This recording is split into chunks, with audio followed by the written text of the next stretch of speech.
አሁን ሁለተኛው ክፍል ወደ እነሱ መጽሐፍ እንሄዳለን። ወገኖቻችን ክርስቲያኖችን ጥያቄ እናቀርብላቸዋለን። ኢየሱስ አምላክ ነው፣ ፈጣሪ ነው፣ ጌታ ነው ብለው ስለሚያምኑ የጌታ አላህን ቃል አቅርበናል። ለኛ በቂ ማስረጃ ነው። ግን ይሄንን የአላህን ቃል አምነው ካልተቀበሉ እስቲ እነሱ ከሚያምኑበት ወንጌል ደግሞ እንደዚሁ አንድ ሁለት እያልን ደግሞ ጥቅስ እናቀርብ። አንደኛ ጥያቄ ኢየሱስ አምላክ ከሆነ እናንተ እንደምትሉት ኢየሱስ ፈጣሪ ከሆነ ለምን እኔ አምላክ ነኝ አላለም? በወንጌላት ውስጥ አንድም ስፍራ ላይ ኢየሱስ ሲያስተምር እኔ አምላክ ነኝ ብሎ አላስተማረም። እስካሁን ባለው የወንጌል ክፍል ይህንን በቀጥታ የሚናገር አንድም ጥቅስ የለም። ለምንድን ነው ያላለው?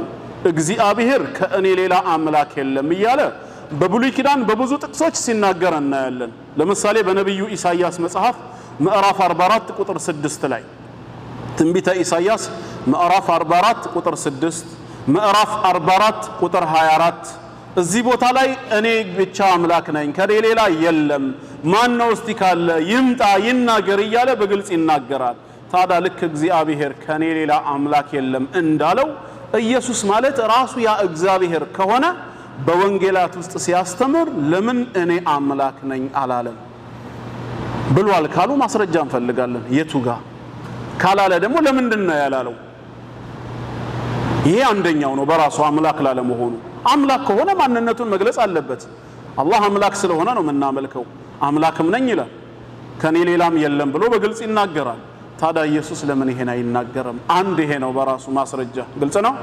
ሁለተኛ እንደውም በተቃራኒ እንላለን። በግልጽ ቋንቋ ኢየሱስ አምላክ አለኝ ብሎ ይናገራል።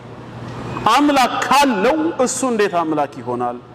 ዮሐንስ ወንጌል ምዕራፍ 20 ቁጥር 17 ላይ በዮሐንስ ወንጌል ምዕራፍ 20 ቁጥር 17 ላይ መቅደላዊት ማርያም እንደ መጽሐፍ ቅዱስ አስተምህሮ 7 አጋንንት ያወጣላት ማለት ነው ከመቃብሩ በስተውጭ ቆማ ጌታዬን ወስደውታል ብላ እያለቀሰች ነበር። ኢየሱስ ከኋላው ሆኖ ማርያም ብሎ ጠራት። እርሱ መሆኑን ስታውቅ ረቡኒ አለችው፣ በዕብራይስጥ ማለት ነው። እዛው መጽሐፍ ላይ ሲናገር ትርጓሜውም መምህር ሆይ ማለት ነው። ልትነካው ስትመጣ ምን አላት? ቁጥር 17 ላይ አትንኪኝ ገና ወደ አባቴ አላረኩምና ነገር ግን ወደ ወንድሞቼ ሄደሽ አለ። ወንድም አለው ማለት ነው ዒሳ። እኔ ወደ አምላኬና ወደ አምላካችሁ ወደ አባቴና ወደ አባታችሁ አርጋለሁ ብሏል ብለሽ ንገሪያቸው አላት። ላካት ምን ብላ እንድትናገር ለሐዋርያቶች? እኔ ወደ አምላኬና ወደ አምላካችሁ ወደ አባቴና ወደ አባታችሁ አርጋለሁ ብሏል።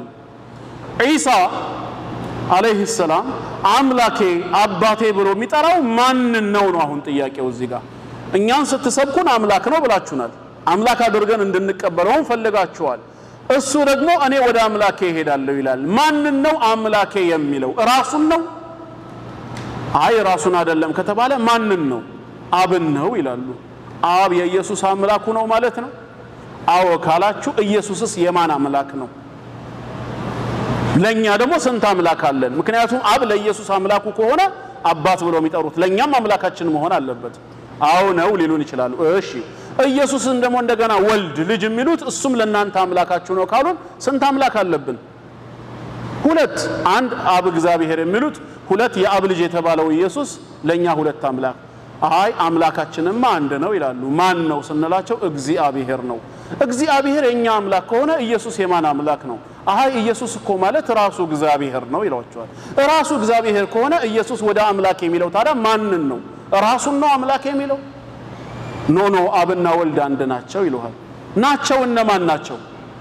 ናቸው ከአንድ በላይ ነው። እነማን ናቸው? እና አብና ወልድ ብለን እንቁጠር። አይ እግዚአብሔር አንድ ነው። አንድ ከሆነ ናቸው የሚባል ነገር የለማ። ነውና ናቸው በአንድ አረፍተ ነገር ውስጥ አይጠራም። ማይሆን ነገር ነው። ምረጡልን አንዱን ነው። ምናልባት ከተከራከርክም አንተ ፈላስፋ ነህ፣ በፍልስፍና የአምላክን ሚስጥር ጥበብ ልትረዳው አትችልም፣ ይሄ ከሰው አእምሮ በላይ ነው ይላል። በላይ ከሆነ በቃ አትስበከኝ፣ እኔም በእምነቴ ልሄድበት። የማይገባኝን ነገር ለምን ትሰብከኛለህ? ወይ እንደ ፕሮቴስታንቱ ደግሞ መንፈስ ቅዱስ ስላልገለጸልህ ነው ያልገባህ ይላል። ካልገለጸልኝ ሁጃ አልቆመብኝማ። ስለዚህ ነገ ገሃነም እሳት ለምን ገባለሁ? ማስረጃ ባልቆመብኝ ባልገባኝ ነገር።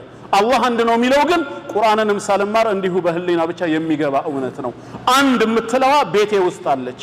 አባወራው ስንት ነው? የ6 ልጆች አባት አንድ ነው። ትምህርት ቤት ውስጥ አለ። ዳይሬክተሩ ወይም ዩኒት ሊደሩ ስንት ነው? አንድ ነው። መስጂድ ውስጥ አለ፣ ኢማሙ አንድ ነው። ፍርድ ቤት አለ፣ ውሳኔ ሰጪ ዳኛ አንድ ነው። ቤተ መንግስት ውስጥ አለ። ያ ሀገር በፕሬዝዳንት የሚተዳደር ወይ በጠቅላይ ሚኒስቴር ወይ በመሊክ በንጉስ አንድ ነው። ታዲያ ይሄን ዩኒቨርስ ሰማይ ምድር ፀሐይ ጨረቃ ቀንና ሌሊት ሳይዛቡ በተዋቀረ መልኩ የሚመራቸው ኃይል አንድ ነው። በቃ ክርክር የለውም። ተመልሼ ግን ያን አንድ ሶስት ብዬ ለመቀበል ግን እንዴት ምን አርጌ ልቀበል? አንድን ሶስት ሶስትን አንድ እንዴት አርጌ ነው የምቀበለው? በሂሳብ ስሌት አይደለም ይሉኛል። እሺ በምን ልቀበል? በእምነት ነው ይላሉ። እምነት ከምንድን ነው የሚመጣው? ከመስማት ነው ይላሉ። መስማትስ ከቃሉ ነው ይላሉ። የቱ ጋር ነው ታዲያ በቃሉ አንድም ሶስትም ነው ያለው? እንዴት ነው የምንቀበለው? ትችት አይደለም ጥያቄ ነው የምናቀርበው። እነሱ እንደሚዘልፉት እኛ አንዛለፍም። ጥያቄ ግን ማቅረብ መብታችን ነው። እኛንም ይጠይቁን አይደል እንዴ? ምን ችግር አለው መጠየቅ? ስለዚህ እዚህ ጋር ኢየሱስ አምላክ አለኝ ወደ አምላኬ እሄዳለሁ አለ። ኢየሱስ ሆይ አምላክህ ማን ነው ብለን እንጠይቀው እንፈልጋለን። ለምን አንተ የምታመልከውን አምላክ እኛ የምናመልከው ንገረን ነው። አምላኬማ እግዚአብሔር ነው ካለ በቃ ተወን፣ አንተ አምላክ አይደለህም እንበለው። ኖ እሱንም አምላክ አድርጋችሁ ካልያዛችሁ ይሉናል። እሺ የኢየሱስን አምላክ እንተወው፣ ሁለት አምላክ አይኖርምና እንካደው። ክርክሩ እንዲህ ያለ ነው የሚቀጥለው። ሂዳያ በአላህ እጅ ነው። አላህ ለመራው ነው። አላህ ይምራቸው፣ ለኛም ጽናቱን ይስጠን። ስለዚህ አምላክ አለኝ ካለ እንዴት ሆኖ አምላክ ሊሆን ይችላል? ይሄ ሁለተኛ ነው። አንድ በቀጥታ እኔ አምላክ ነኝ ብሎ አለመናገሩ፣ ሁለተኛ ከዛ በተቃራኒ እንደውም አምላክ እንዳለው መግለጹ።